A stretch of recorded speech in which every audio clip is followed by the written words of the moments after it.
నరసింహస్వామి 30 తారీఖున నరసింహ చతుర్దశి అంటారు.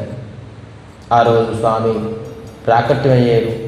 కేవలం భక్తుల గురించే కాబట్టి వాస్తవం ఎవరైతే భక్తులని ఉంటారో ఎవరు వాళ్ళు ఖచ్చితంగాను 30 తారీఖున స్వామివారికి యాగం, నరసింహస్వామి తాలూకు యాగం ఉన్నది. పొద్దున్న సుమారు 9:30 నుంచి ప్రారంభమవుతుంది. సుమారుగా 12:30 వరకు ఉంటుంది. మళ్ళీ సాయంత్రం 4:30కి ఈవినింగ్ పంచామృతం అభిషేకం స్వామివారికి, శ్రీ విగ్రహానికి సహస్ర కలశాలతో పంచామృతం అభిషేకం, వేదోక్త మంత్రంతో, హరినామ సంకీర్తన, మహా ఆరతి, మహానైవేద్యం, ఇటువంటి అనేక భగవంతుడికి అతి అద్భుతంగాను అనేక పుష్పాలతో, సుగంధ పుష్పాలతో అలంకరణం, మరి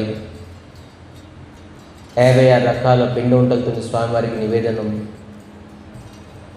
మరి మహా ఆరతి, ఇటువంటి అద్భుతమైన దృశ్యం, అద్భుతమైన ప్రోగ్రాం ఎస్కేసిఎం గోసేవా ఆశ్రమం నిర్వహిస్తారు. కాబట్టి ఎస్కేసిఎం గోసేవా ఆశ్రమం తరఫున మీ అందరికీ ఇదే మా ఆహ్వానం. అందరూ మీ బంధుమిత్రుల కుటుంబంతో సహా ఈ నరసింహస్వామి తాలూకా ఆవిర్భావం ప్రాకట్య దివసం రోజు వచ్చి స్వామివారి తాలూకా తీర్థ ప్రసాదాలు తీసుకొని దర్శించుకొని స్వామివారి కృపాపాత్రులు అవ్వాలని మరి కోరుకుంటున్నాం. క్రమాగతంలోని బాలకాండ్ రామాయణం మంది నిత్యం జరుగుతుంది కాబట్టి ఈరోజు బాలకాండ్ తాలూకా ప్రారంభము, అరణ్యకాండ్, ఈరోజు అరణ్యకాండ్ తాలూకా ప్రారంభము.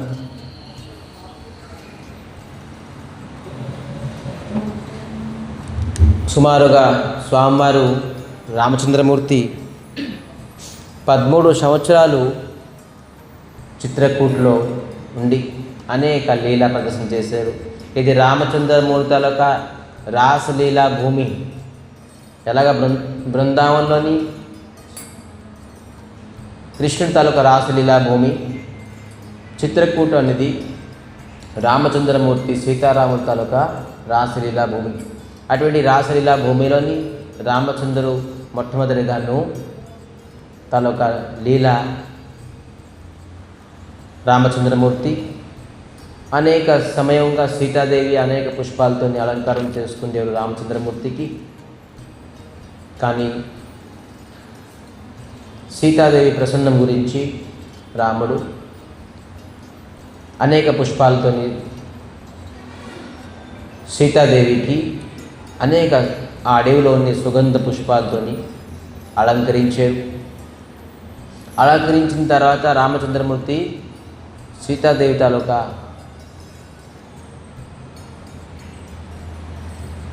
పళ్ళలోని విశ్రామం చేసి ఉన్నారు. అది కూడా స్ఫటిక శిల పైన కూర్చొని.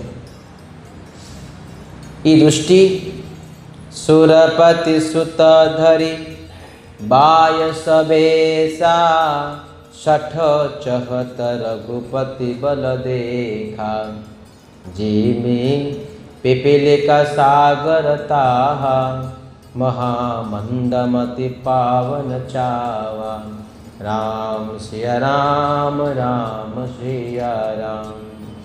ఏంటి సురపతి సుత, సురపతి అంటే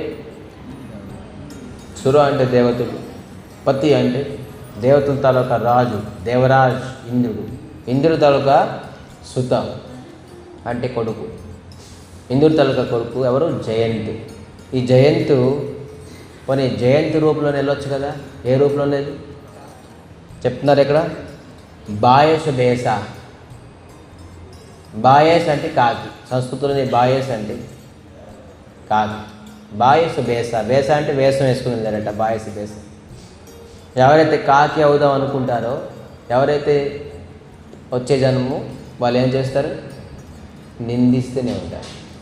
ఇతరుల్ని చూసి నిందించులు, పెద్దోళ్ళని చూసి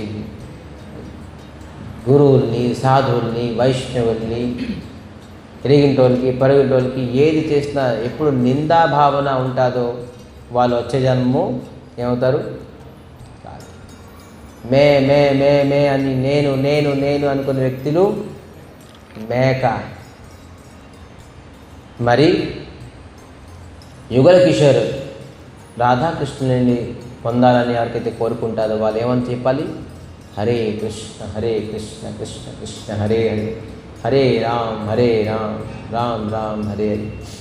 మనం భగవంతుడు రాధాకృష్ణునికి సీతారాముల తలకి పొందాలంటే మనం ఇవన్నీ నింద నేను ఇవన్నీ విడిచిపెట్టేసి నిరంతరంగా మనం భగవత్ నామస్మరణ చేస్తే ఖచ్చితంగా యుగల కిషోర్ అంటే రాధాకృష్ణులు సీతారాములు మనకి లక్ష్మీనారాయణులు మనం పొందాలంటే భగవంతుడు నామమే నిత్యం నిరంతరంగా స్మరణం చేయాలి. సో విధానంగాను ఈ జయంత్ భగవంతుల బలాన్ని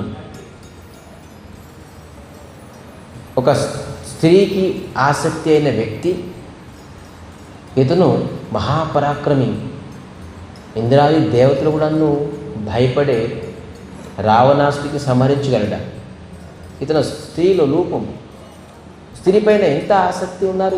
ఇతనేంటి మా దేవతలు అందరూ అనుకుంటున్నారు ఈ రామచంద్రమూర్తి వచ్చారు, ఇప్పుడు మా దుఃఖం అంతా నష్టం చేస్తారు, హరిస్తారు అని అనుకుంటున్నారు.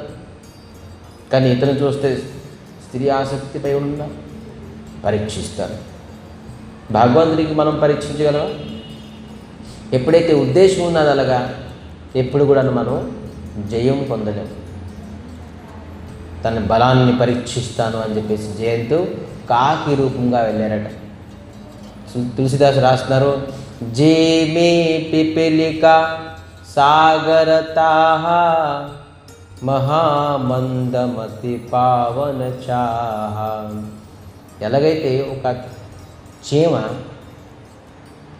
సముద్రం తాలూకా లోతు ఎంత ఉన్నదని మెజర్మెంట్ చేయడానికి వెళ్తే ఎలాగుంటుంది? ఇప్పుడు ఇంకెవరైతే వెళ్ళారు, ఒక చీమ వెళ్ళి సముద్రం తాలూకా డెప్త్ దాని తాలూకా లోతు ఎంత ఉన్నది మెజర్మెంట్ చేయడానికి అవుతుందా? సాధ్యం కాదు. ఒక జయంత్ ఇంద్రుడి తాలూకా పుత్రుడు అఖిల బ్రహ్మాండ నాయక శ్రీకృష్ణ పరమాత్మ శ్రీ రామచంద్రమూర్తి తాలూకా బలం పరీక్షించడానికి వెళ్తే అవుతుంది? అది ఎప్పుడు కాదు. అక్కడ ఏ ప్రకారంగా పోలిక ఇచ్చారు? భలే నువ్వు జయంత్ అవ్వచ్చు, ఇంద్రుడి పుత్రుడు అవ్వచ్చు, భగవంతునికి పరీక్షించడానికి, భగవంతుడికి నిరీక్షించడానికి, భగవంతులకు అనుగ్రహం పొందడానికి, భగవంతుడి గురించి తెలుసుకోవడానికి ఇది పెద్ద వ్యక్తి, ధనమైన వ్యక్తి తాలూకా కొడుకు అయితే తెలుసుకోగలం. ఇంజనీర్ కొడుకు, డాక్టర్ కొడుకు, లేదంటే చాలా పదవి ఉన్నది, ప్రతిష్ట ఉన్నది, సమాజంలో మంచి పేరు ఉన్నది, మంచి కులం ఉన్నది, జాతి ఉన్నది, వాడి బ్యాక్గ్రౌండ్ మంచి పొలిటికల్ బ్యాక్గ్రౌండ్ ఉన్నది, సోషల్ బ్యాక్గ్రౌండ్ ఉన్నది. అటువంటి వ్యక్తులు భగవంతుల యొక్క బలాన్ని, భగవంతుల యొక్క తత్వాన్ని తెలుసుకొని భలే వాళ్ళు ఇంజనీర్ అవ్వచ్చు, కలెక్టర్ అవ్వచ్చు, సైంటిస్ట్ అవ్వచ్చు. ఈ చదువు భగవంతుడికి తెలుసుకోవడానికి ఇది కాదు. ఈవెందో దేవాది దేవుడు ఇంద్రుడి తలక పుత్రుడు అవ్వచ్చు అతను, కానీ భగవంతుడి తలక బలాన్ని తెలుసుకోవడం సాధ్యం కాదు. ఇది చూపిస్తే కానీ చూడలేము, ఇది నేర్పిస్తే కానీ నేర్చుకోలేము. ఈ విద్య భగవంతుల విద్య అనేది వేరే. ఇది ఆనుగత్యం. ఎప్పుడైతే గురువు శరణంతో ఉండి మనం నిత్యం నిరంతరంగా భగవంతుల యొక్క శక్తిని, అతని తలక లీలాల్ని, గుణగణాలని, నామాన్ని కీర్తిస్తే అప్పుడే భగవంతుడు మనపైన అనుగ్రహం చేసి మనకి తన తలక స్వభావాన్ని, ప్రభావాన్ని చెప్పగలరు. మనకి మనం వెళ్ళి భగవంతుడి తలక స్వభావాన్ని, ప్రభావాన్ని తెలుసుకుంటాను అంటే అది మనకి ఎంత క్వాలిఫికేషన్ ఉండొచ్చు, కానీ మనం మూర్ఖులమే. ఇవెందో అతను డాక్టర్ చదవచ్చు, ఇంజనీర్ చదవచ్చు, పెద్ద కలెక్టర్ అవ్వచ్చు, దేశంలోని పెద్ద ప్రాముఖ్యత ఉన్న ధనమైన వ్యక్తి అవ్వచ్చు. ఇవన్నీ క్వాలిఫికేషన్ భగవంతుడికి తెలుసుకోవడానికి పనికిరాదు. భగవంతుడికి తెలుసుకోవడానికి ఏంటి? గురువు అనుగత్యం, సాధువులు, మహాత్ములు అనుగ్రహం చేసేసి భగవతత్వ జ్ఞానం ఎప్పుడైతే ఇస్తారో వాళ్ళే భగవంతుడిని తెలుసుకోగలరు. రాకపోతే భగవంతుడి గురించి తెలుసుకోవడానికి చాలా ఈ మెటీరియల్ క్వాలిఫికేషన్ సరిపోదు. ఇతను దేవాది దేవుడు ఇంద్రుడు తాలూకా, దేవరాజు ఇంద్రుడు తాలూకా కొడుకు అని చెప్పేసి ఒక అభిమానంతో నేను పరీక్షిస్తానని చెప్పేసి వెళ్తున్నారు. పరీక్షించగలదా? పోనీ మనం ఈరోజు భగవంతుడి గురించి తెలుసుకుందాం అని చెప్పేసి అనుకుంటున్నాం. మనం డాక్టర్ అనుకోండి, ఇంజనీర్ అనుకోండి, ఇంకా ఏంటి క్వాలిఫికేషన్, హై ఎడ్యుకేషన్ అనుకోండి, తెలుసుకోలేం. చాలామంది నాకు ప్రశ్నిస్తుంటారు, ఇంత చిన్నపిల్లలకి ఎందుకండి మీరు చదువు స్కూల్ విడిచిపెట్టించేసి ఇక్కడికి పెట్టారు? భగవంతుడికి ఎలా చదువు ఉండాలి కదా. ఆ చదువుతో ఏ సంబంధం లేదు. భగవంతుడికి పొందాలంటే, భగవంతుడికి తెలుసుకోవాలంటే మనకి కావాల్సింది అనుగ్రహం తలక చదువు కావాలి, అనుభూతి తలక చదువు కావాలి, శాస్త్రం తలక చదువు కావాలి. ఈ చదువుతోనే భగవంతుడు తెలుసుకోగలం. కానీ మెటీరియల్ ఎడ్యుకేషన్తో ఎంత హై క్వాలిఫైడ్ ఎడ్యుకేటెడ్ అయినా కూడాను భగవంతుడికి ఏంటి, ఇంద్రుడికంటే హై క్వాలిఫికేషన్ ఉంటారా ఎవరైనా? ఇంద్రుడికంటే పుత్రుడి కన్నా ఐశ్వర్యవంతులు ఎవరు ఉంటారా? తెలుసుకోలేదు. సో ఈ విధానంగాను ఇంద్రుడు తెలుసుకోవడానికి వచ్చారు. అక్కడ తులసిదాస్ చెప్తున్నారు, ఒక చేమ సముద్రతల లోతుని మెజర్మెంట్ చేయడానికి సాహసం చేస్తే ఎలాగా ఈ జయంతి కూడాను భగవంతుల బలాన్ని పరీక్షించడానికి ప్రయత్నిస్తున్నారు అని చెప్తున్నారు. సో ఈ ప్రకారంగాను చిన్నపిల్లలు ఒక నోట్బుక్ ఇస్తే, మనం దానికి పెన్సిల్ ఇస్తే అతను ఏం చేస్తారు, ఎలగబడతారుగా. అక్కడ ఇవేందో ఆ నోట్బుక్లోని ఎంత ఇంపార్టెంట్ మ్యాటర్ ఉన్నా, ఏది ఉన్నా కూడా వాళ్ళకి ఏం తెలుస్తుంది, అన్ని అక్షరాలు ఒకలాగే ఉంటుంది. ఒక ఫ్రెష్ 1 year 2 year 3 year వ్యక్తికి, పిల్లడికి ఇస్తే ఆడు ఏది పడితే అది గీసేస్తాడు. అది ఎంత పెద్ద మంచి మ్యాటర్, ఎందుకంటే అన్ని అక్షరాలు ఒకలాగా ఉంటుంది. ఏ అక్షరాలు అది ఏం ఇంపార్టెంట్ మ్యాటర్ అనేది తెలియదు వాళ్ళకి. కానీ ఎప్పుడైతే టీచర్ అతనికి A-B-C అని దిద్దిస్తారో, నేర్పిస్తారో, అప్పుడు తన అక్షరం పోల్చుకుంటారు. ఇది ఏంటి, ఇది ఇంపార్టెంట్ బుక్కా కాదా, దీనిపైన రాయొచ్చా లేదా, వెనకబడతారు అది ఇద్దరు. అప్పుడు ఏంటి రాస్తారు, అతనికి కావాల్సింది రాస్తారు. అలాగే మనం భగవంతుడికి తెలుసుకోవాలంటే ఖచ్చితంగాను నేర్చుకోవాలి. గురువు దగ్గర, సాధువుల దగ్గర, మహాత్ముల దగ్గర. ఇది నేర్పించిపోతే ఇది తెలుసుకుంది కాదు. ఇది చూపించిపోతే చూసేది కాదు. ఇది ఖచ్చితంగాను ఒకళ్ళ అనుగత్తుల నుండే మనం చేయాల్సింది. సో అందుకే మనం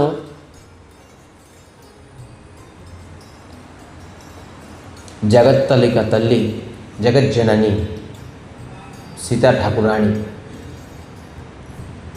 చక్కగా ఒళ్ళోని రామచంద్రమూర్తి ఉన్నారు. ఇతను కాకి రూపంగా వచ్చి తన పాదాన్ని అంత జోరుగా కొట్టారట.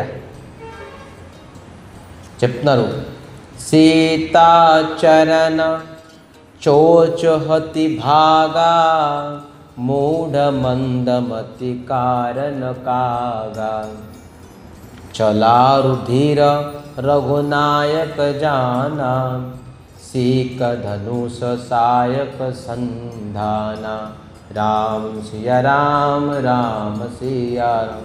సీతా చలనానికి చోచ్ అతి బాగా అంటే అతి జోరుగా కొట్టారట. ఆ కొట్టడంతో సీతాదేవి తలగా కోమలమైన పాదపద్మం నుంచి ఎంతో రక్తం వచ్చింది. అప్పటికి సీతాదేవి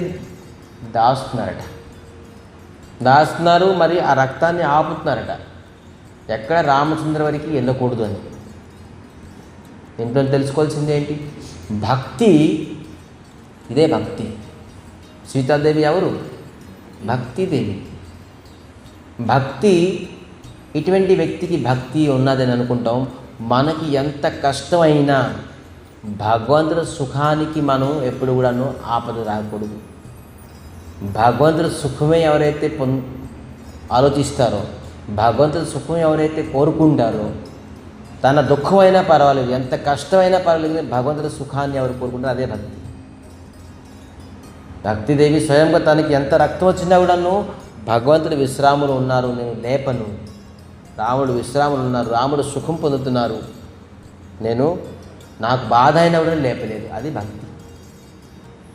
మనకి ఎంత బాధ అయినా కూడా మనం భగవంతుడి తాలూకాను సుఖాన్ని ఎవరైతే కోరుకుంటారో, మనం తిండి లేదు, ఒక పూట తిండి లేట్ అయిపోతే హే అని చెప్పేసి మనం టైం దాటిపోయింది అనుకోండి, మన భక్తి అంతా పోతుంది. కానీ ఇక్కడ భక్తి చూడండి, మనకి ఎంత దుఃఖమైనా కూడాను భగవంతుడికి మనం సుఖం ఇచ్చే భక్తి. సో ఆ విధానంగా భక్తిదేవి ఎంత దాపినా కూడాను దాగున్న ఆ రక్తం వెళ్ళి రాముడి తాలూకా బీప్ మీద తగిలిందట. బీప్కి వెళ్ళి టచ్ చేయలేదు. నీళ్ళలాగా ఉన్నది చూసేప్పటికీ రాముడు ఇలా లెగిస్తే సీతాదేవి తాలూకా పాదం కనపడుతుంది. ఎంతో గాయమైంది, ఎంతో పెద్ద దెబ్బ.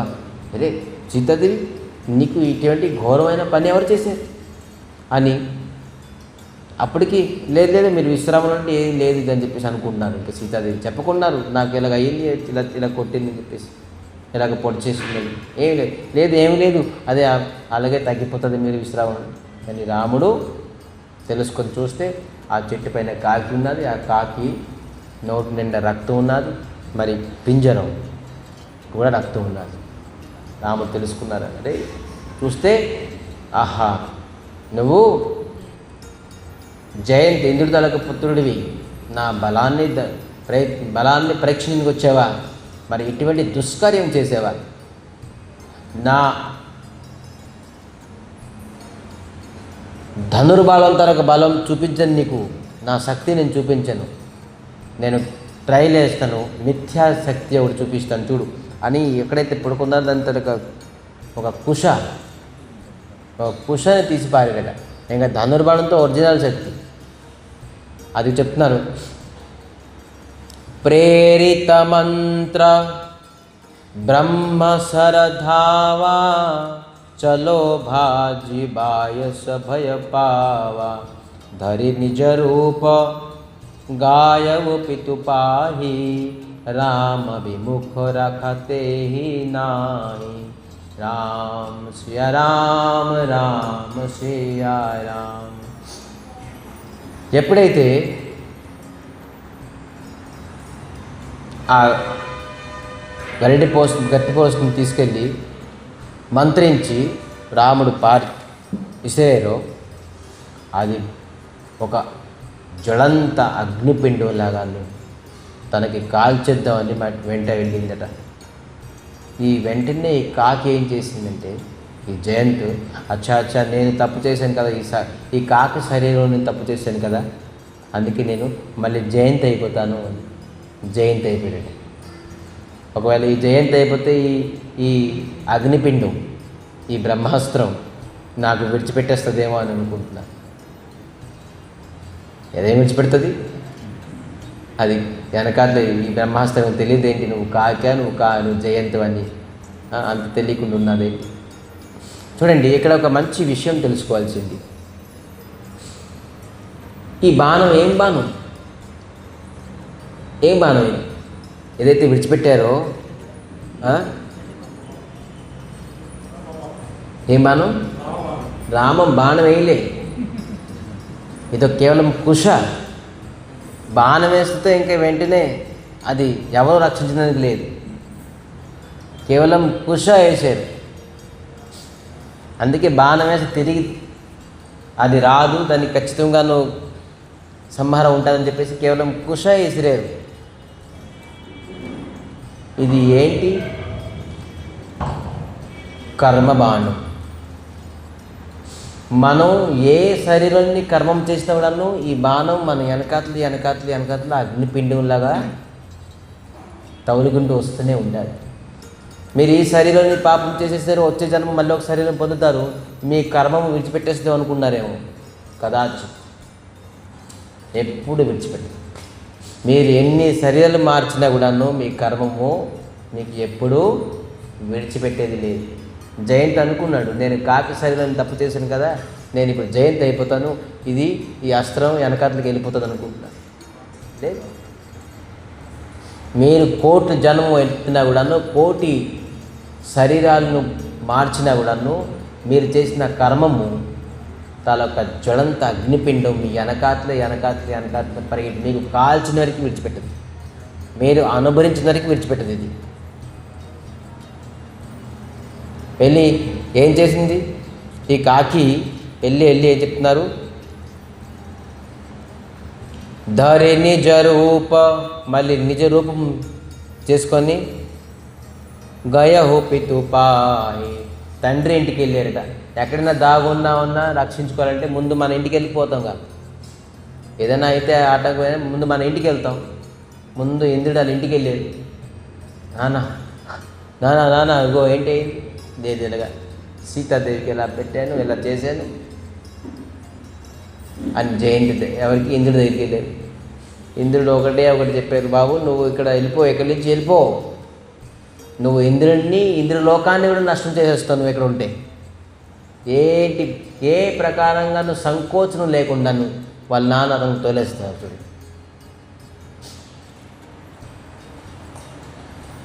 అరే పుత్ర, నేను ఏదో నచ్చ చెప్తాను, లేదంటే నేను ఆపుతాను, నేను ప్రయత్నిస్తాను, నా ఆయుధం నాది, వజ్రాస్త్రం, ప్రయత్నిస్తాను, ఉండు, కంగారు పడక, నువ్వు ఎక్కడ దాగు చెప్పాలి కదా ఎవరైనా. మనమైతే మన ఇంట్లో అయితే చెప్తాం, పోలీసులు వచ్చినా దొంగలు వచ్చినా నువ్వు దాగు, నేను మాట్లాడదాం చేస్తానని చెప్పేసి.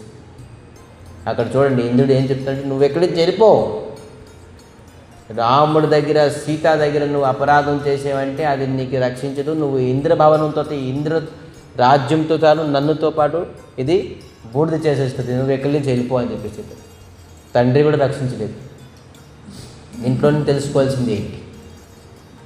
భగవంతుడి దగ్గర అపరాధం చేస్తే తల్లిదండ్రి కూడా రక్షించలేదు, ఎవరు కూడా రక్షించలేదు, ఎవరి వల్ల అవ్వదు. అది వెళ్ళిపోమని చెప్పేసి తోలేసారు. ఇంద్రలోకం నుంచి వెళ్ళిపోయి నేరుగా ఎక్కడికి వెళ్తున్నారు? బ్రహ్మలోకంకి వెళ్ళి. ఎందుకు బ్రహ్మలోకంకి వెళ్ళారు? బ్రహ్మలోకంకి ఎందుకు వెళ్ళారంటే ఇది బ్రహ్మాస్త్రం కదా, బ్రహ్మలోకంకి వెళ్తే బ్రహ్మ ఖచ్చితంగా కాపాడుతుంది అని ఆశతోనే వెళ్తున్నారు బ్రహ్మలోకానికి. బ్రహ్మలోకం నుంచి దూరంగానే బ్రహ్మ చూసి జయంతి వస్తుంది, దానికి అగ్నిపిండి ఉన్నది, సీత దగ్గర అపరాధం. బ్రహ్మలోకం తలుపేసేసారు ముందే, నువ్వు రాక, ఇంకా నువ్వు ఎంటర్ అవ్వకని, నువ్వు ఎంటర్ అయితే అనర్థం అని చెప్పేసి బ్రహ్మలోకంలోని కేవలం తలుపులు వేసేసారు, నువ్వు రావడం అవసరం లేదు. చూడండి, ఇంద్రుడు కాదు, బ్రహ్మ కాదు, బ్రహ్మ కూడా రక్షించలేదు. తాను బ్రహ్మాస్త్రం విడిచిపెట్టారు, కానీ బ్రహ్మ కూడాను భగవంతుడి దగ్గర ఉన్న అపరాధం. ఎవరైతే భగవంతుడిని స్మరణం చేయరో, భగవంతుడిని నివేదన చేయకుండా తింటారో వాళ్ళు భగవంతుడి దగ్గర ఉన్న అపరాధమే. ఈ ప్రపంచం అంతా భగవంతుడిదే. భగవంతుడు ఈ ప్రపంచానికి తన తలక సుఖం గురించి ఈ ప్రపంచాన్ని సృష్టించేది. భోగేశ్వర్యం ప్రసక్తాతం తయా ఉపహత చేతసాం భోగేశ్వర్య ప్రసక్తాతం భోక్తారం జగ్యతపసా సర్వలోక మహేశ్వరం శ్రుహుదుం సర్వభూతానాం జ్ఞాత్వం మాం శాంతిమృచ్చతి. భోక్తారం జగ్యతపసా సర్వలోక మహేశ్వరం, ఈ లోకానికి నేను మహేశ్వరుడని, ఈ లోకం అంతా సృష్టించిన నా తనకు సుఖం గురించి ఎవరైతే ఈ లోకానికి నా సుఖం గురించి వినియోగిస్తారో వాడే శాంతి పొందుతాడు. ఒకే ఒక శబ్దంలో చెప్పేసి వాస్తవంగా ఒక వ్యక్తి శాంతి పొందాలంటే ఈ లోకంలోని ప్రతి వస్తువు, ప్రతి పదార్థము, ప్రతి ఇది భగవంతుడి సేవలను వినియోగించాలి. అటువంటి వ్యక్తి శాంతి పొందుతాడు. శాంతి ఓం శాంతి ఓం శాంతి అంటే ఎన్ని శాంతులు అన్నవాడు అశాంతి, ఎన్నిసార్లు అశాంతి. భగవంతుడు ఒకే ఫార్ములా చేశారు. ఈ పంచభూతంలోని శరీరంలోని మన శరీరం తయారైంది, ఈ శరీరానికి కూడా భగవంతుడి తాలూకు సుఖంలోనే వినియోగించాలి, అప్పుడు ఈ శరీరం శాంతి. ఈ మనసు వినియోగించాలి, అప్పుడు మనసు శాంతి. బుద్ధి శాంతి అవ్వాలంటే బుద్ధిని వినియోగించాలి, బుద్ధి శాంతి అవుతుంది. ఇంద్రియాలని శాంతి చేయాలంటే ఇంద్రియాలని వినియోగించాలి. మీకు ఏది శాంతి కావాలన్నా కూడాను అది భగవంతుడిని వినియోగిస్తాక శాంతి పొందుతారు. నా ఇంద్రియాల సుఖం లేదు, నా బుద్ధి సుఖం లేదు, నా ఇంట్లో సుఖం లేదు, ఎలాగ సుఖం వస్తుంది? మీరు భగవంతుడి గురించి ఏ వస్తువు వినియోగిస్తారు కదా మీకు శాంతి ఉంటుంది. భగవంతుడు చెప్పేసారు మీరు శాంతి కావాలంటే ఒకటే. సో బ్రహ్మలోకంకి వెళ్ళారు, రక్షించండి రక్షించండి స్వామి అంటే రక్షించండి దూరంలో చూసేసి అతనికి తలుపేసేసారు, నువ్వు ఎక్కడి నుంచి వెళ్ళిపోకరా. మళ్ళీ కటింగ్ చేశారు, కటింగ్ చేసి అక్కడికి వెళ్తున్నారు మళ్ళీ మహాదేవుని దగ్గర. హర హర మహాదేవ్ శంభో శంకర, నువ్వు రక్షించారు బాబు శంకర్. కైలాసానికి వెళ్తున్నారు రక్షించమని చెప్పేసి జయంతి.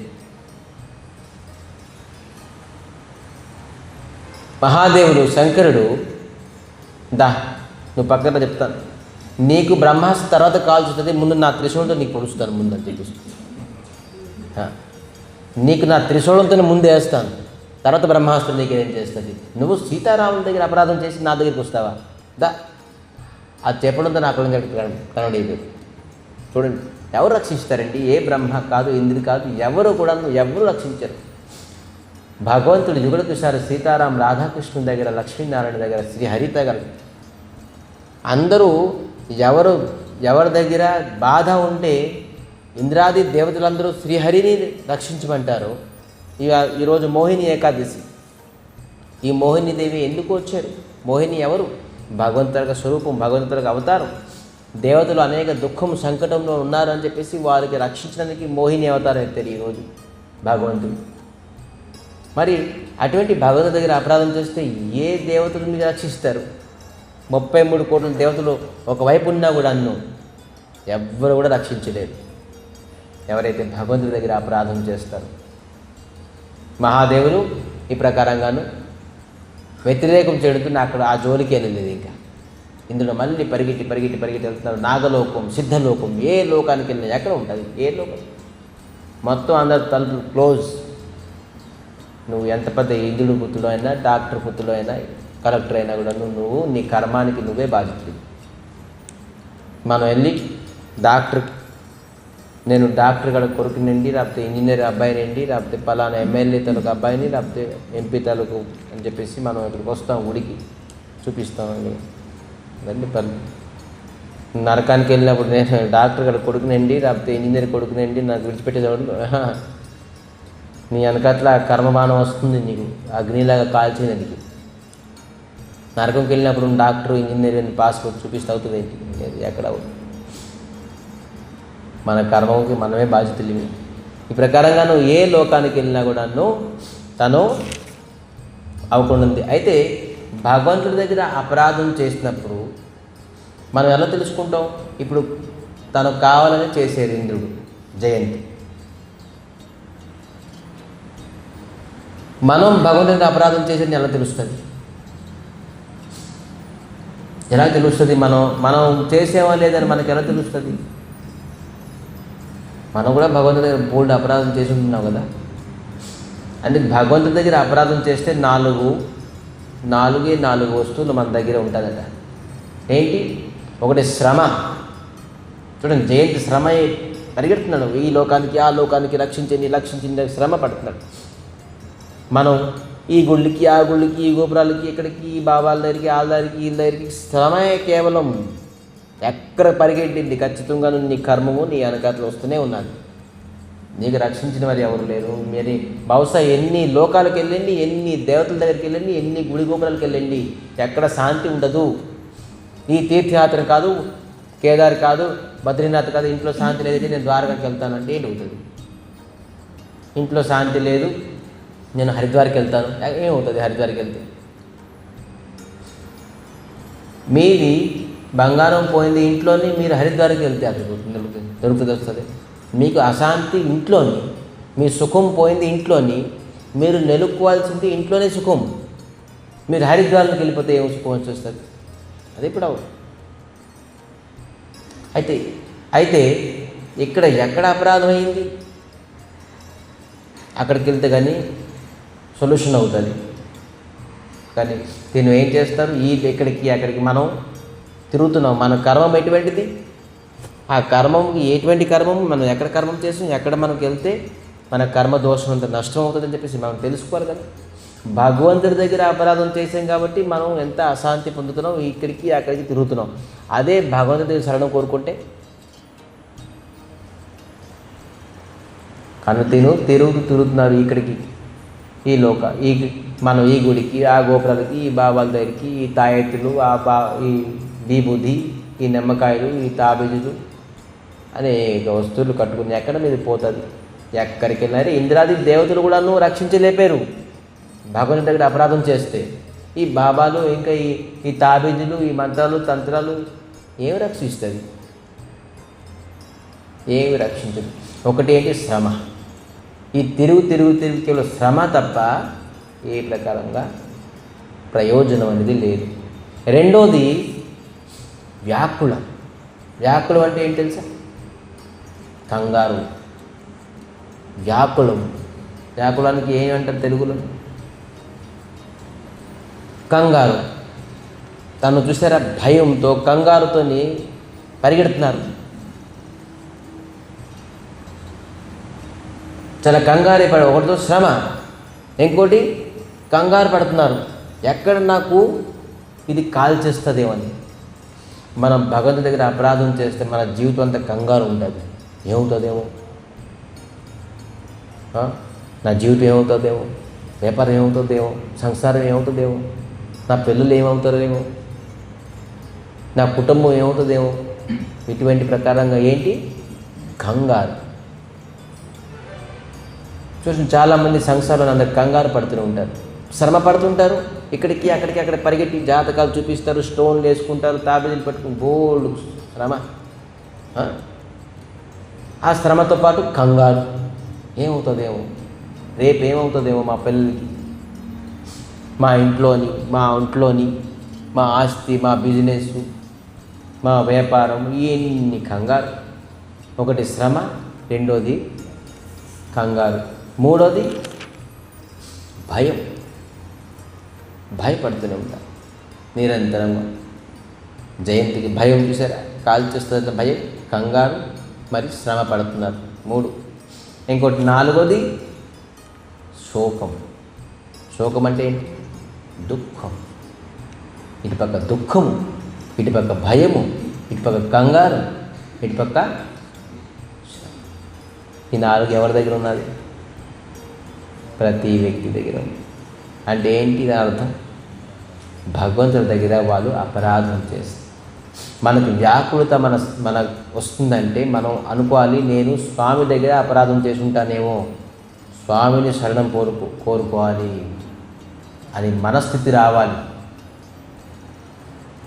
ఎప్పుడైతే నేను వ్యాకుల అవుతాను అంటే కంగారు పడుతున్నానో, భయం వస్తుందో, ఎప్పుడైతే దుఃఖం వస్తుందో, అయితే ఖచ్చితంగా నేను భగవంతుడి దగ్గర అపరాధం చేశాను అని తెలుసుకొని భగవంతుడి దగ్గరికి రావాలి. కానీ ఇతను ఎక్కడికి వెళ్తున్నారు? వాళ్ళ నాన్న దగ్గరికి వెళ్తున్నారు, వాళ్ళు బ్రహ్మలోకానికి వెళ్తున్నారు, కైలాసానికి వెళ్తున్నారు, సిద్ధలోకానికి వెళ్తున్నారు, నాగలోకానికి వెళ్తున్నారు, గంధర్వ లోకానికి వెళ్తున్నారు. ఎక్కడికి వెళ్తే ఏమవుతుంది? ఈ 4 అసలు కించిత్ మాత్రం పోలే. ఏ లోకానికి వెళ్ళినా కొద్దిగా భయమైనా పోయిందా? శోకం పోయిందా? లేదంటే కంగారు పోయిందా? శ్రమ పోయిందా? 4 యాజ్ ఇట్ ఈజ్గా ఉంటుంది, ఏది పోదు. సో ఈ ప్రకారంగా వ్యాకులత అవుతూ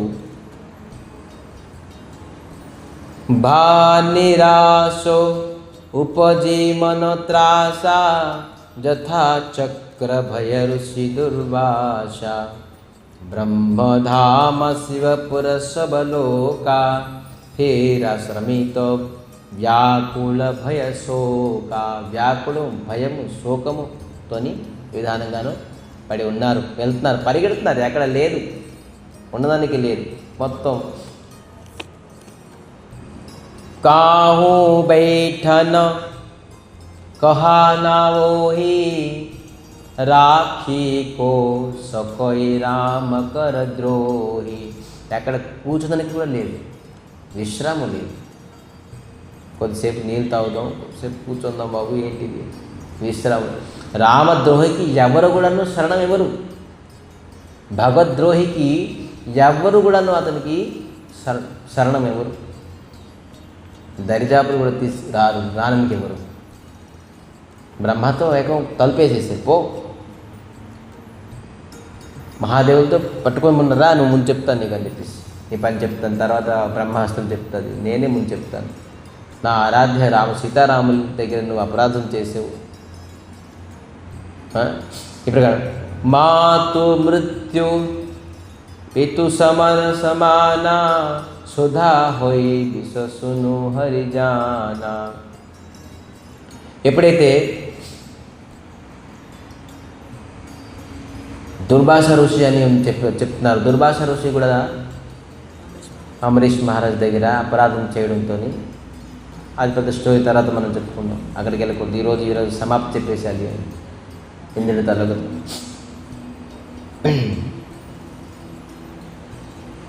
నారద దేఖా బికల జయంత లాగి దయా కమల చిత సంత. ఇది తెలుసుకోవాలి మనం, ఈ రామాయణంలో తెలుసుకోవాల్సింది ఇదే. నారద దేఖ బికల జయంత. నారదునట దూరం నుంచి చూశారట. ఏ రకంగా చూశారు? బికల జయంత. బికల అంటే కంగారు పడుతూ ఈ జయంతిని చూశారట.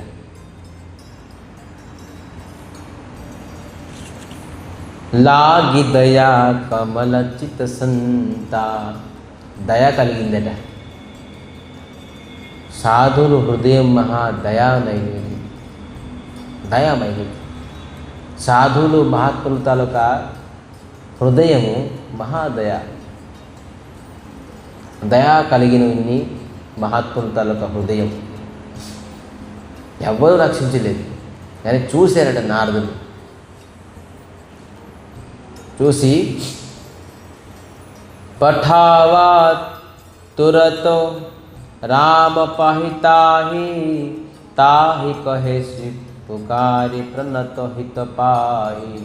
राम सिया राम राम सिया राम. ఎప్పుడైతే ఈ సంత, ఈ మహాత్ములు ఈ ప్రపంచానికి భూషణం. భూషణం అంటే తెలుసా? అలంకారం. అసలు వాస్తవంకి భూమండలానికి అలంకారం అనేది మహాత్ములు, సాధువులు. సాధువులు మహాత్ములు లేకపోతే మనకి దారి చూపించిన వాళ్ళు ఎవరు లేరు. అటువంటి అలంకారమైన ఈ భూమండలని, మన భారత భూమిలోని మహాత్ములు శ్రేష్టమైన మహాత్ములు. గురు శరణాగతి, మహాత్ముల శరణాగతి భగవంతులకు అనుగ్రహం. భగవంతుని అనుగ్రహం అంటే ఏంటి అనుకుంటున్నారు? బంగారాలు, వడేయాలు, మంచి బిజినెస్ రన్ అయిపోతుంది, లంకి బిందులు రాత్రి దొరికిపోయి. ఇది కాదు అనుగ్రహం. మహాత్ముల దర్శనం, మహాత్ముల తలకు వాక్యము. గురు అనుగ్రహమే భగవంతుడి అనుగ్రహం. గురు దర్శనమే భగవంతుడి దర్శనం.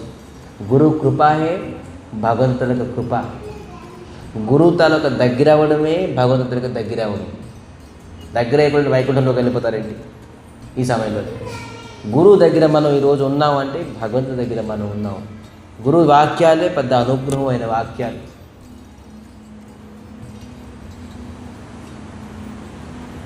మహాత్ముల తాలూకా దర్శనమే భగవంతుడి దర్శనం. ఈ నారదులు ఇదాన్ని చూసి చెప్పారంటే పఠావా, వెంటనే చెప్తున్నాడు. టైం లేదు, వెనకాతల అగ్ని రూపంగా వస్తుంది. ఆగు, నువ్వు ఏం చేసావు, ఏంటైంది పరిష్కారం, ఇవన్నీ చెప్తున్నాను. టైం లేదు, ఉపదేశం బోధించడానికి టైం లేదు. వెంటనే అప్పుడు జయంతి అడుగుతున్నారట. ఏమడుగుతున్నారు? నాకు రాముడు రక్షిస్తారా? నేను సీతాదేవి దగ్గర ఎంత అపరాధం చేశాను, రాముడు రక్షిస్తారా అని అంటున్నారట, ప్రశ్నిస్తున్నారు.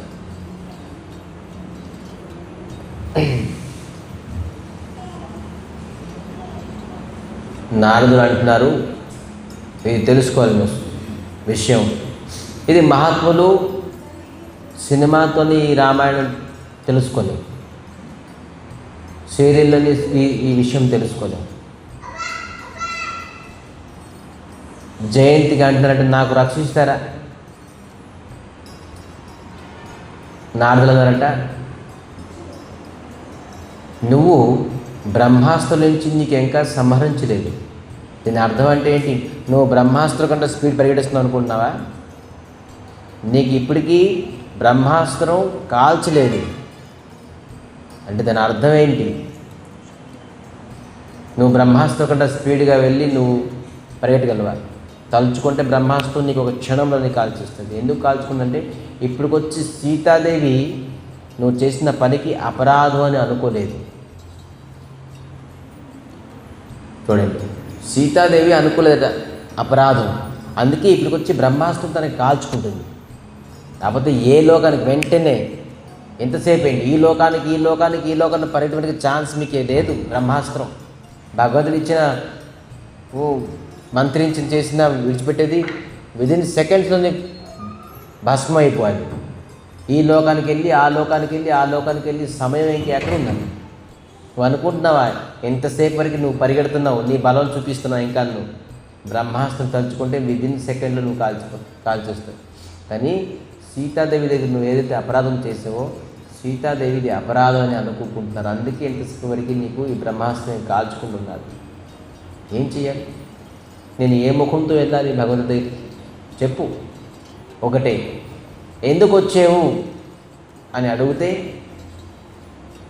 ఎందుకు ఈ పని చేసేవంటే, స్వామి మీ బలాన్ని పరీక్షించడానికి, మీ ప్రభావం చూడడానికి, మీ ప్రభావం అసలు ఎంత బలమైనది, మీ ప్రభావం చూడడానికి నేను ఇలా చేశాను. మరి ఇప్పుడు ఎందుకు వచ్చావు అని చెప్తే, స్వామి మీ స్వభావం చూడడానికి వచ్చేది అని చెప్పేసి చెప్పు. ఇది చెప్పి పంపించి నారదుడు. భగవంతుడి స్వభావం ఎటువంటి? కరుణామయుడు, దయామయుడు. అతని తాలూకు స్వభావమే కరుణామయుడు. ఇటువంటి కరుణామయ హృదయం దగ్గరికి ఇప్పుడు ఎందుకు వచ్చారు నారదులు ఎంతసేపు మాట్లాడుతున్నారు జయంతితోటి. ఆ బ్రహ్మాస్త్రం, ఆ బ్రహ్మ, ఆ జ్వలంత అగ్నిపుండి అక్కడే స్థిరంగా ఉన్నది.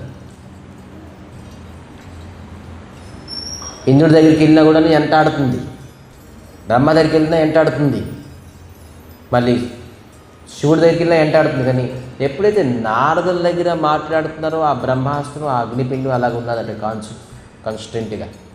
ఎందుకు?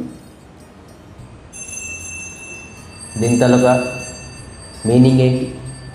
ఇవన్నీ ఎక్కడ కనబడవు, రామాయణం, సీరియల్, అన్ని సినిమాలు. ఎందుకు అది ఆ బ్రహ్మాస్త్రం అక్కడ ఉన్నది నారదులు మాట్లాడినప్పుడు?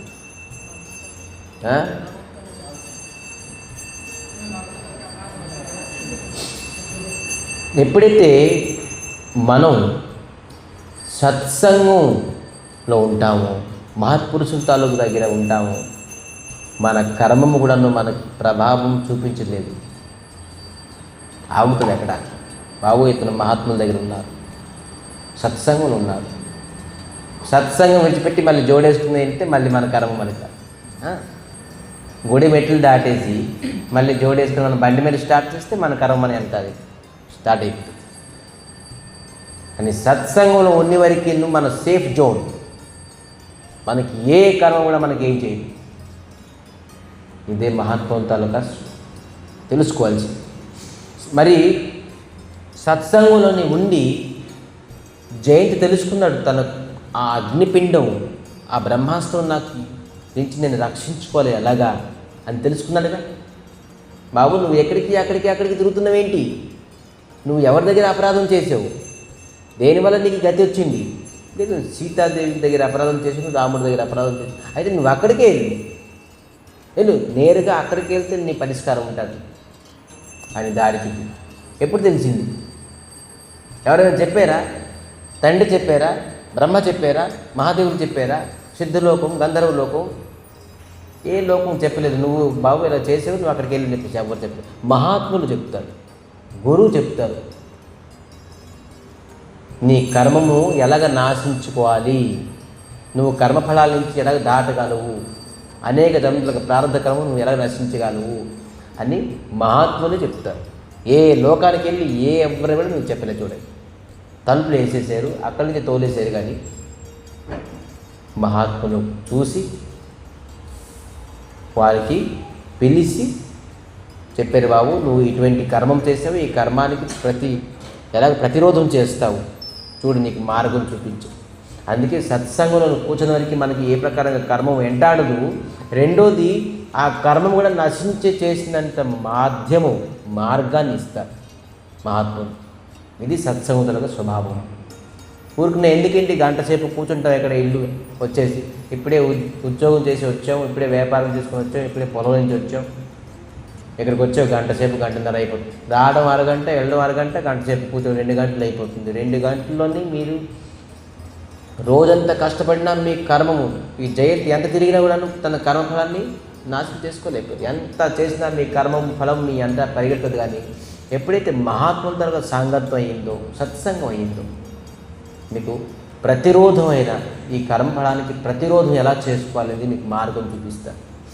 హరినామం చేయండి, కీర్తించండి, భగవంతుని గుణగణాలు కీర్తించండి, ఏకాదశి వ్రతం చేయండి.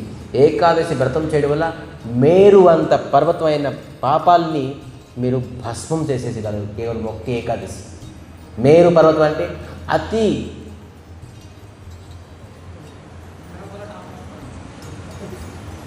ఉచ్చ అంటే ఎత్తు, అతి ఎత్తు ఉన్న పర్వతం మేరు పర్వతం అంత పాపం మీ జీవితంలో ఉన్నా కూడాను ఒక్క ఏకాదశి ఆ పాపాలంతా బూడిద చేసేసి మేరు పర్వతం అంత పుణ్యాన్ని ఇచ్చే శక్తి కేవలం ఒక ఏకాదశిలో ఉంది. ఎవరు చెప్తారు? మహాత్ములు. ఎవరి దగ్గరికి వెళ్ళండి చెప్పండి, జాతకం చూసిన వాళ్ళకి, లేకపోతే ఇంకెక్కడికి బాబు ఈ 9 శనివారాలు చేయండి, లేకపోతే ఇంకేదైనా చేయండి. లేదు, చెప్తున్నాగా సంవత్సరం అంతా ఎన్ని నోములు వ్రతాలు చేయండి. ఏకాదశి చేయకపోతే సంవత్సరం అయిన నోములు వ్రతాలు మీరు నష్టం అయిపోయింది, ఏ ప్రకారంగా ఫలితం లేదు. కానీ కేవలం సంవత్సరం అంతా 24 ఏకాదశి చేయండి. సంవత్సరంలో ఎన్ని నోములు వ్రతాలు మీరు చేయలేదని ఉన్నానో మీకు ఆ ఫలితం వస్తుంది. ఇదే మహాత్ములు సాంగత్యం వల్ల, ఇదే శాస్త్ర అధ్యయనం వల్ల, సత్సంగం వల్ల లభించే జ్ఞానం. దీనివల్ల మన కర్మాన్ని మనం నష్టం చేసుకోగలము. జయంతి చూడలేదు నారదులకి, నారదులే అనుగ్రహం చేసేసి జయంతి చూసేది. ఇది మహాత్ముల తలక విశేషం. వాళ్ళు మహాత్ములే ఇంటింటికి వెళ్ళి హోం సత్సంగం అంటారు, మంగళవారం ప్రోగ్రాం అంటారు. కానీ ఎవరు ప్రోత్సహించుకుంటున్నారు? రేపు కాకుండా ఎల్లుండి మంగళవారం ప్రోగ్రాం ప్రారంభించి, రేపే కదా, రేపు మంగళవారం, రేపు ఖచ్చితంగా మంగళవారం ప్రోగ్రాం చేద్దాం అనుకుంటున్నాం. ఎవరైనా దానికి ఏర్పాటు చేయాలి, ఎవరి ఇంటికి వెళ్ళి మనం ప్రోగ్రాం చేయాలని. కానీ ఏ ప్రకారం ఎవరికి ఉత్సాహం లేదు. కేవలం ఈ 2 నెలలే మనం చేయగలం హోం సత్సంగం. మళ్ళీ వర్షాకాలం వస్తే మనం చేయలేం. అందుకే అందరూ దీనికి ఇనిషియేటివ్ తీసుకొని మనం రేపు హోం సత్సంగం అట్లీస్ట్ 5 మెంబర్స్ 10 మెంబర్స్ వెళ్ళినా, అక్కడ ఉన్న నగరంలోని కొంతసేపు 10 మినిట్స్ కీర్తన్, ఒక ½ అన్ అవర్ కథ, మళ్ళీ తిరిగి రావాలి. ఇది ఏర్పాట్లు మనం చేయాలి ఖచ్చితంగాను. ఒకవేళ ఈ మంగళవారం మిస్ అయితే నెక్స్ట్ మంగళవారం ఖచ్చితంగా చేయాలి. అలానే ఎందుకంటే రేపు మంగళవారం, ఎప్పుడు మన యాగం శుక్రవారం, గురువారం. సో మంగళవారం బుధవారం ఉన్నది, మనకి సమయం లేదు.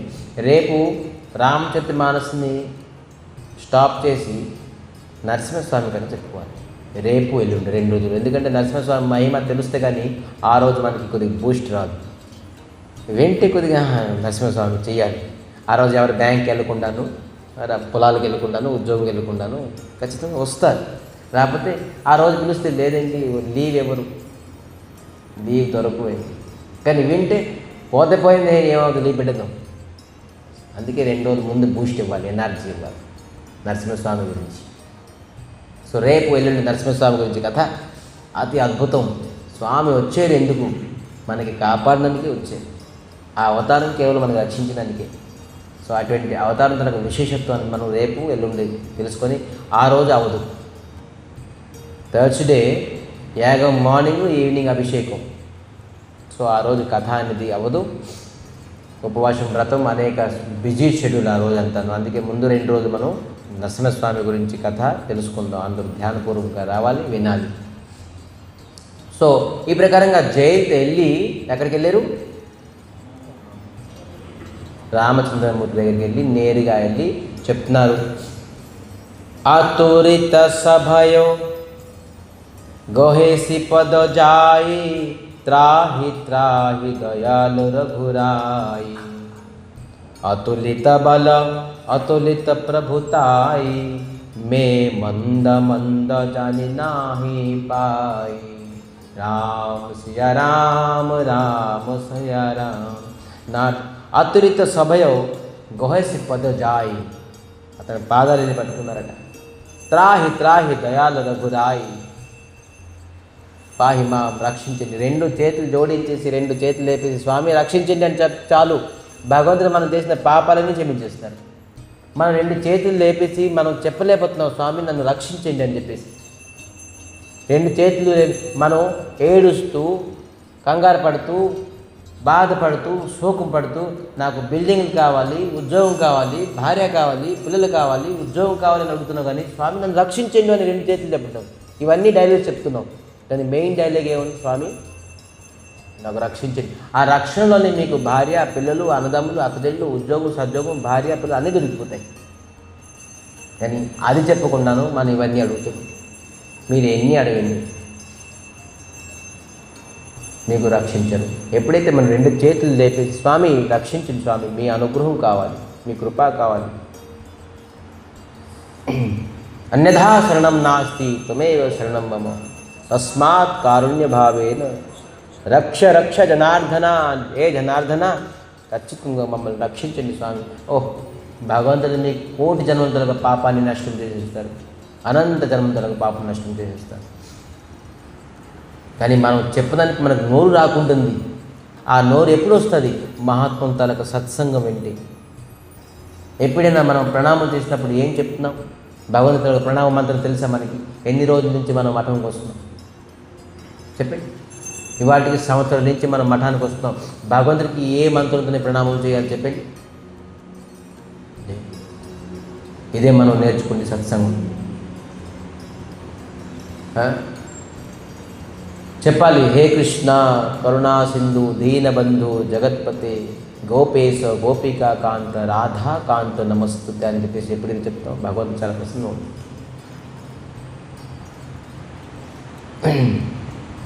నా ధనం నా ధనం నా సుందరి కవితాంబ జగదీశ కామై మమ జన్మని జననేశ్వరి భవతా భక్తి రహే ప్రతీకై ఐ నందు తనుజ కింకరం పతితామాదిశమే బంబాంబదో కృపయా తవ పాద పంకజ స్థిత ధూళి సదృశ్య విచింతయం. ఇవి చెప్తే అట భగవంతుడు అతి ప్రసన్నం అయిపోతారు. మా గురుగారు ఈ 2 మంత్రాలతోనే ప్రణామం చేస్తారు. నా ధనం నా జనం నా సుందరి కవితాంబ జగదీశ కామై. ఎప్పుడైనా గురుగారు ప్రణామం చేసినప్పుడు వినండి. ఖచ్చితంగానే ఈ మంత్రం గురువు చేసేసి ఏది మాల పెట్టేసుకుంటే అయిపోయింది అనుకుంటారు. గురువు గురించి అన్నీ తెలుసుకోవాలి. గురువు అనుగ్రహమే, గురువు వాక్యాలే. 16 మాల చేశారు, చెప్పమని చెప్పారు. అరే గురువు శరణం పొందడానికి వెళ్ళే అనుకున్నాం. మనం జయంతి ప్రకృతి అయిన వ్యక్తులు. మనం వీళ్ళ దగ్గరికి వాళ్ళ దగ్గరికి వెళ్తామని గురువు శరణం, గురువు దగ్గర నామం తీసుకున్నట్టే లేదంటే అవదు, ఉద్యోగం ఉన్నది. ఏంటి ఉద్యోగం ఉన్నది, ఇంకా ఉన్నది, ఇంకా బోర్డు టైం ఉన్నది. మేసం కట్ చేసుకోలేకపోతున్నాం, జుత్తు కట్ చేసుకోలేకపోతున్నాం.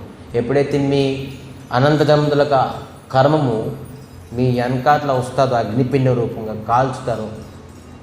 కాల్చడానికి ఉన్నాయిగా మనకి, మన సంసారంలో 4 ఉన్నాయిగా. ఒకటేంటి?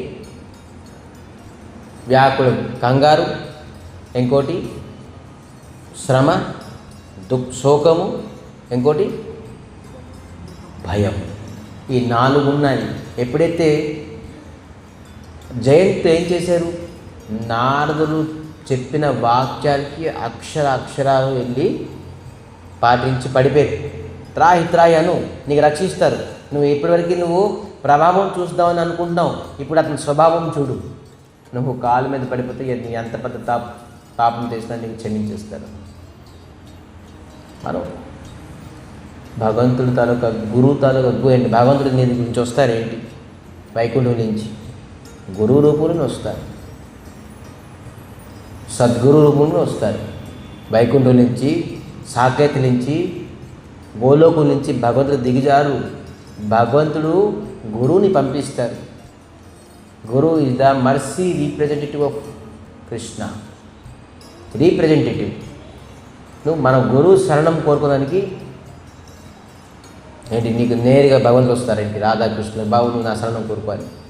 నువ్వు చేసే ఏ పనిలో నీ ఏ సాధన ఉన్నది, మనలో ఏం సాధన ఉన్నది, ఏం జ్ఞానం ఉన్నది, ఏం భక్తి ఉన్నది, ఏం వైరాగ్యం ఉన్నది, మనకు నేరుగా భగవంతుడు వచ్చి నా శరణం కోరుకో అని చెప్తారు. గురువు శరణం కోరుకోవాలి. ఎప్పుడైతే గురువు శరణం కోరుకోలేమో అనేప్పటికీ ఎల్లుల్లిపై విడిచిపెట్టారండి. పెద్ద సమస్య ఉల్లిపాయ ఎల్లుల్లిపాయ. అన్నిటికంటే పెద్ద సమస్య అది ఉల్లిపాయ తర్వాత అన్నిటికంటే పెద్ద సమస్య ఏంటి, జుట్టు పోవాలి, జుట్టు తీసేసేయాలి, గుండు గీసుకోవాలి. ఇది అక్కడ సమస్య, ఇది పెద్ద సమస్య. ఏమనుకుంటుంది లోకం, నేను గుండు గీసుకుంటే ఏమనుకుంటుంది లోకం, ఈ గుండు గురించి సమస్య. సద్గురు లభించిన, సద్గురు దర్శించుకున్న వాళ్ళకి ఒకవేళ జయంత్ నారదుడికి దర్శించుకొని ఉరుకోయ్యా నా తండ్రి దేవాది దేవుడు ఇంద్రుడు ఆది కపాడు లేపెట్టి నాకు తోలేశాడు, బ్రహ్మ నీ తల తండ్రి, నీ నాన్న, మీ బాబు అతన్ని తలపేసేసారు, నువ్వు వచ్చేసి పెద్ద గెడ్డం మేసం పెంచుకొని కాషాయ వేసం వేసుకొని నువ్వు చెప్తావేంటి అయ్యా అని చెప్పి చెప్తే ఇంద్రుడు రక్షించబడదుగా? ఏది జయంతి రక్షించబడుతుందా? ఆ సంత్ మహాత్మ తాలూకు వాక్యాన్ని అక్షరాలు తను పాటించారు కాబట్టి నేరుగా వెళ్ళి రాముడి దగ్గరికి వెళ్ళి శరణం కోరుకున్నారు కాబట్టి రక్షించబడింది. నాలుగు, అదే మహాత్ముల తాలూకు వాక్యాన్ని మనం విలువ ఇవ్వాలి, తెలుసుకోవాలి. మహాత్ములు తను ఏదో ఉద్దేశం ప్రకారం ఏం చెప్పరు. మహాత్ములు వాళ్ళకి ఊహించుకొని స్పెక్యులేషన్తో తెలుసుకొని భవిష్యత్తులో ఏం ప్రకారం ప్రాఫిట్ ఉంటుంది. ఇది సంసారంలో ఉన్న వ్యక్తుల తాలూకా స్వభావం. నీ నుంచి నాకు ఏమైనా ఆశ కావాలంటే నీతో నేను మంచి వ్యవహారం చేసుకుంటాను, నీ నుంచి నాకు లాభం కావాలి అందుకే నీతో నేను రిలేషన్ పెట్టుకుంటాను. లేదు, మహాత్ములు ఒకటే ఏంటి, నువ్వు గురువు శరణాగతి అవు బాబు, భగవంతు దగ్గర చేరుకుంటావు. అదొకటే స్వార్థం. ఎప్పటివరకైతే నువ్వు గురువు శరణాగతి అవ్వు అప్పటికి నువ్వు భగవంతుడికి పొందలేవు, భగవద్ అనుగ్రహం పొందలేవు. అది ఒకటే స్వార్థం. ప్రతి జీవులకి, ప్రతి వ్యక్తికి గురువు పాదపద్మాల్లో పడేసేయాలి. ఎలాగ నారదులు పడేసారు. జయంత్ నువ్వు ఇటువంటి తిరుగుతున్నావు, కంగారు తప్ప నీకేం ఉండదు. కంగారు, వ్యాకులం, నీకు దుఃఖం, శోకము, నీకు భయం తప్ప ఇంకేం ఉండదు. నువ్వు వెళ్ళి ముందు నేరుగా త్రాహి అని రఘురాయి, నువ్వు రఘునాథ్ తనకు పాదపద్మను పడేళ్ళు ఖచ్చితంగా నువ్వు. అప్పుడు ఎప్పుడైతే వెళ్ళి రఘునాథ్ తనకు పాదపద్మను పడ్డారు, రెండు విషయాలు. ఒకటి మనం డ్రామాలో చూసాం, నిత్యానంద ప్రభు జగాయ మదాన్ని రక్షించారు. మాడ్ ఖాయి ప్రేమ్ దియే, అంటే ఏంటి, దెబ్బ తిన్నారు, కొండ బద్దలైపోయింది, రక్తం వచ్చేసింది. అయినా కూడాను నిత్యానంద ప్రభు బలరాముడి స్వరూపంగా, లక్ష్మణ స్వరూపంగా, లక్ష్మణ అయితే ఊరుకుందరా, బలరాముడు అయితే ఊరుకుందరా, హళ్ళ పట్టుకొని ఇంకా లాగేద్దరు ఎలగలగ కాదు. లక్ష్మణుడు అయితే అసలు ముందే కోపం, విడిచిపెట్టాను, నేను భర్తనే విడిచిపెడతాను, మీరు కొండ మీద బల కొడితే వదులుతారా లక్ష్మణుడు. నిత్యానంద ప్రభు హే ఒకసారి గౌరాంగు అను, ఒకసారి నిత్యానంద ప్రభు అను, ఒకసారి చైతన్య మా గౌరచంద అని చెప్తున్నారు, ఒక్కసారి అను, దెబ్బ తగిలి కూడా అను. ఇది ఉద్ధరించడం. ఈ రెండు జయంతి ఉద్ధరణ మరి జగాయి మదాయి ఉద్ధరణ చాలా అద్భుతమైనది. ఇటువంటి స్వరూపము వాళ్ళు నిత్యానంద ప్రభు దెబ్బతిన్నా కూడా వాళ్ళకి ఉద్ధరించారు జగాయి మదాయి. ఇవాళ జగాయి మదాయి ఉద్ధరించడానికి మనం తెలుసుకోవాలి భగవంతుడి యొక్క స్వభావం ఎటువంటిది. భగవంతుడు డైరెక్ట్గా నిత్యానంద జగాయి మదాయికి ఉద్ధరించలేదు, భగవంతుడు కోపమైపోయారు చైతన్య మహాప్రభు, చక్రం ఏది అని సంహరిస్తాను వీళ్ళిద్దరికీ. నిత్యానంద ప్రభు తాలూకా తనుని వీళ్ళు బాధ పెట్టారు. కానీ నిత్యానంద ప్రభు గారంట చైతన్య మహాప్రభు కాలు మీద పడిపోయారట. ప్రభు మీ అవతారం, ఈ అవతారంలోని ఏ అస్త్రాలు శస్త్రాలు లేదు. రామ అవతారంలోని, కృష్ణ అవతారంలోని బోల్డ్ అస్త్రాలు శస్త్రాలు ఉన్నాయి. కానీ ఈ అవతారంలో మీకు ఒకటే అస్త్రం. ఏం అస్త్రం? మీ నామమే ఒకటే అస్త్రం. స్వామి వీళ్ళకి అస్త్రంతో కాదు, నామంతో మీరు సంహరించాలి. చూడండి, నామం ఇచ్చి వాళ్ళు స్వభావాన్ని చేంజ్ చేసేసారు. జీవితంలోనే ఇంకా పాపం చేయగలుగుతారు. జగాయి మతాయి రోజుకి 1,00,000 నామం చేసేవారు, రోజుకి గంగాలో స్నానం చేసేవారు. మేము పాపాత్ముని అని చెప్పేసి ఏ వైష్ణవం చూస్తే గంగాలోనే ప్రణామం చేసేవారట. ఎవరికి చూసేసి తిట్టేవారో కొట్టేవారో చంపేవారో వాళ్ళకి చూసి నమస్కారం చేసేసి చూడండి స్వభావం ఎలా చేసి. కంసుడి స్వభావం చేంజ్ చేశారా? కృష్ణుడిని తలుచుకొని చేంజ్ చేసుకోలేపారా? చంపేశారు. రావణాసుడిది, హిరణ్యకశ్యపుడిది, హిరణ్యాక్షుడిది స్వభావం చేంజ్ చేయొచ్చు కదా, చేయించారు, సంహరించారు.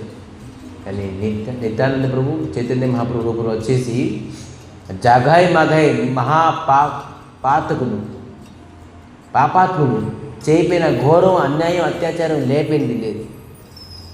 బ్రహ్మహత్య, గోహత్య, మదక ద్రవ్యాలు అన్నీ చేశారు. కానీ వాళ్ళు స్వభావాన్ని చేంజ్ చేసేసి సంహరించలే. వాళ్ళు 1,00,000 నామం చేశారు, కంఠి తిలకం వేసేసుకున్నారు, గంగా స్నానం నిత్యం వైష్ణవం చూస్తూ ప్రణామం చేస్తున్నారు స్వభావాన్ని. ఈ స్వభావం చేసే గుణము గౌరంగ మహాప్రభుడు, నిత్యానంద ప్రభుడు. వాళ్ళే కృష్ణుడు, వాళ్ళే రాముడు. జై గౌరా సై గౌరా సై కృష్ణ సై జగన్నాథ్. అతనే గౌరాంగ మహాప్రభు, అతనే కృష్ణుడు, అతనే జగన్నాథుడు. కానీ ఇతరేతర అవతారాలని వాళ్ళకి సంహరించే కానీ ఇతరేతర ఈ అవతారాలని స్వభావాన్ని చేంజ్ చేసేస్తారు. ఈరోజు మనం ఎంతమంది, ఒక 100 మంది కూర్చున్నాం, అందరూ మాంసాహారం తిన్న వాళ్ళవి, అందరూ నిషాద్రవ్యాలు తిని వాళ్ళు.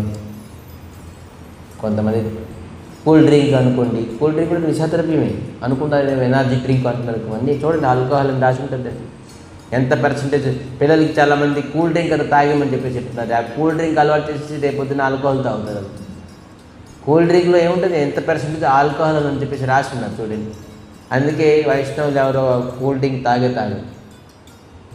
అది ఆల్కహాల్, మదక ద్రవ్యాలు. ఈరోజు మదక ద్రవ్యాలు విడిచిపోయి కూల్ డ్రింక్ కాదు, బయట వస్తువులు ఎవరు ఏమి తిండ్రు. ఈ స్వభావం ఎలాగొచ్చింది మనకి? ఇతర అవతారాన్ని లేదు, గౌరాంగ మహాప్రభు అవతారం. అన్నిటికంటే పెద్దమైన కఠినమైన వస్తువు ఏం తెలిసింది? 4 కఠినమైన వస్తువులు ఏంటి? ఒకటి మదక ద్రవ్యాలు, మాంసాహారం, అవైధ స్త్రీ సంఘం, మరి గ్యాంబ్లింగ్. ఈ 4 విడిచిపెట్టడం మహాకఠినం, మహా కష్టం. ఇది విడిచిపెట్టకపోతే ఎప్పుడు కూడా కలియుగని వాడు ఉద్ధరించబడలేడు. కలి స్వయంగా వాళ్ళ దగ్గర నిండుగా ఉన్నది. ఎవరైతే మాంసాహారం తింటున్నారో వాడు సాక్షాత్ వాళ్ళ ఇంట్లోని కలి పురుషుడు విరాజమై ఉన్నారు. ఇప్పుడు చూడండి, ఒక రాజ్యం ఇంకో రాజ్యానికి ఓడించి ఆధిపత్యం చేయిస్తుంది, అంటే సరెండర్ చేయిస్తుంది. అప్పుడు కలి ఎవరింట్లోని మాంసాహారం, మదక ద్రవ్యం, నిశాద్రవ్యం, అవైధ స్త్రీ సంఘం, జోదం ఆడుతున్నారు, ఇవన్నీ అవుతున్నాయో కలి తను సరెండర్ చేసుకుంది ఆ ఇంటికి. కలి అండర్లో ఉన్నారన్నమాట వాళ్ళు. ఎవరి ఇంట్లో మాంసాహారం ఉన్నాడు అంటే, మాంసాహారం ఇంట్లో ఉంటున్నారంటే వీళ్ళు కలి అండర్లో ఉన్నారు. ఆ కలి అండర్లో ఉంటే ఏంటి? పోనీ ఉన్నావేంటి కలి అండర్లోని ఏమైపోయింది? కలహు ప్రియ. కలియుగుని అండర్లో ఉంటే వాళ్ళ ఇంట్లో నిత్యం ఫైటింగ్ అవుతూనే ఉంటుంది. భార్య పిల్లలకి ఫైటింగ్, అక్క చెల్లికి అందరికి ఫైటింగ్, భార్య భర్తకి ఫైటింగ్, ఎప్పుడు నిరంతరంగా ఫైటింగ్ లేకుండా ఏ డే ఉండదు. పొద్దున్న లేగిస్తే సుప్రభాతం, ఈ సుప్రభాతమే ఫైటింగ్. తిట్టుకోవడాలు, కొట్టుకోవడాలు, చేదరించుకోవడాలు. ఎందుకంటే వాళ్ళు కలి అండర్లో ఉన్నారు. ఆధిపత్యం స్వీకరించారు కలియుగానికి, కలితలకం. ఎప్పుడైతే మదక ద్రవ్యాలు, మాంసాహారం విడిచిపెడతారు, కలి తనకి ఆక్యుపై చేయడానికి లేదు. ఇండిపెండెంట్, వాడు స్వతంత్రత. కలితో స్ట్రగల్ చేయగలరు, ఫైటింగ్ చేయగలరు. కలి ఖబర్దార్, నీ ప్రభావం మాలిక్ చూపించలో. మేము కృష్ణ అండర్లో ఉన్నాం. We are under the Krishna. ఒక పెద్ద రాజ్యం, పెద్ద విరాట్ శక్తిమంతుడు కృష్ణుడు. అతను అండర్లో ఉంటే ఈ కలియుగం మనకి ప్రభావం చూపించింది. లేదంటే ఖచ్చితంగాను కలియుగం మనకి ప్రభావం చూపిస్తూనే ఉంటుంది. సో ఈ 4 ఉండే చోట ఖచ్చితంగాను కలి తన అండర్లో ఉంచుకుంటుంది. మరి ఖచ్చితంగాను కలహు ఎప్పుడు నిరంతరంగా తగులు, అశాంతి, అన్ని కష్టము, వ్యాకులత, కంగారు, దుఃఖము, భయము, శోకము ఇవన్నీ ఉంటాయి. కామక్రోధాల్లో మరి విడిచిపెట్టేసేది కామన్. సో కలి అండర్లించి మనం బయటికి రావాలి. మనం భగవంతుడు శరణం కోరుకోవాలి. ఎప్పుడైతే ఈ 4 వస్తువులు ఏ ఇంట్లో ఉండదో, ఏ పరివారంలో ఉండదో, వాళ్ళు కలియుగం నుంచి బయటకు వచ్చి భగవంతుడు అండర్లో ఉన్నట్టు. భగవంతుడు అండర్లో ఉంటే ఇంకా వాళ్ళకి దుఃఖమేంటి, ఏం కష్టం ఉంటుంది, ఏ శోకం. ఎఖనా బుঝিনো ప్రభు তোমারো চরণ, এখনো বুঝিনো প্রভু তোমারো চরণ। আসকা ভয়ামৃত নিরন্তর, আসকা ভয়ামৃত সর্বক্ষ। हरे कृष्ण कृष्ण कृष्ण हरे हरे, हरे राम राम राम हरे हरे, हरे कृष्ण कृष्ण कृष्ण हरे हरे,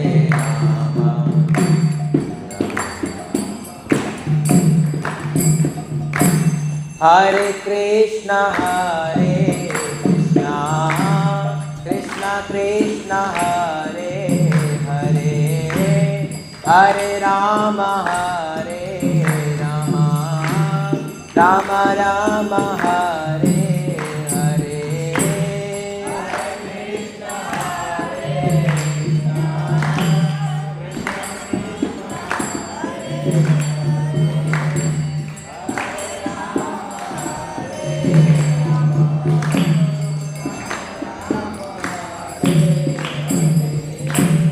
ఇప్పుడు స్వామి తెలుసుకున్నాను మీ పాదపద్మం. అశోకం, అభయం, అమృతం, పూర్ణ సర్వక్షణం. అశోకం, శోకం లేపింది. అభయం, భయం లేపింది. అమృతం, నిరంతరంగా అమృతమే మీ పాదపద్మ నుంచి వస్తూనే ఉంటాడు. అటువంటి పాదపద్మాన్ని ఆశ్రయించేది స్వామి ఇప్పుడు తెలుసుకున్నాను నేను అని చెప్తున్నారు. సో ఈ ప్రకారంగాను జయంతి ఎప్పుడైతే పాదపద్మాలని కోరుకున్నారో అప్పుడు రాముడు క్షమించలేదట. కానీ సీతాదేవి చెప్తున్నారు, సీతాదేవి అంటున్నారు రాముడికి, ప్రభు విడిచిపెట్టేసేయండి. ఏంటి విడిచిపెట్టేస్తావు, నీకు ఇంత పెద్ద గాయం చేశాడు. సీతాదేవి అన్నారట, చిన్న పిల్లడు స్తనంలో పాలు తాగినప్పుడు కొత్తగా పళ్ళు వస్తాయి, ఆ పళ్ళుతో స్తనాన్ని కొరుకుతారు, అలాగని చెప్పేసి పిల్లల్ని పారేస్తావా?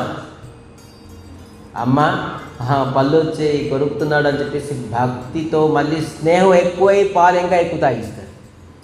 మా అబ్బాయి ఎదుగుతున్నాడు, ఇప్పుడిప్పుడే చిన్న చిన్న పళ్ళు వస్తున్నాయి, అని చెప్పేసి ఇంకా స్నేహం. ఏదో మా అబ్బాయి ఏదో తెలియక గాయం చేసాడు, అమ్మ స్వభావం. ఇది రాధారాణి స్వభావం, ఇది సీతాదేవి స్వభావం. కృష్ణుని కంట అతి కరుణామయి. అందుకే ముందు జయ హో శ్రీ రాధారాణికి అంటారు. మీరు బృందావనం వెళ్తా అంటే రాధారాణి కరుణామయి, తల్లి ఇంకా కరుణామయి. అందుకే చెప్తారు, ఈ తల్లి ఎవరు తండ్రి ఎవరు మీరే చెప్తారు నండి ఇప్పుడు 2 నిమిషాల్లో. ఈ తల్లి ఈ ప్రకారంగా అన్నుతోని అప్పుడు చెప్తున్నారేంటి, నిజకృత కర్మ జనిత ఫల పావో అభ ప్రభు పాహి శరదపి ఆవో సోని కృపాలో అతి ఆరత బాణి ఏక నయన కరి తుజా భవాని. అప్పుడు జయంతికి ఈ జ్ఞానం ఇచ్చారట. ఏ జ్ఞానం ఇచ్చారు?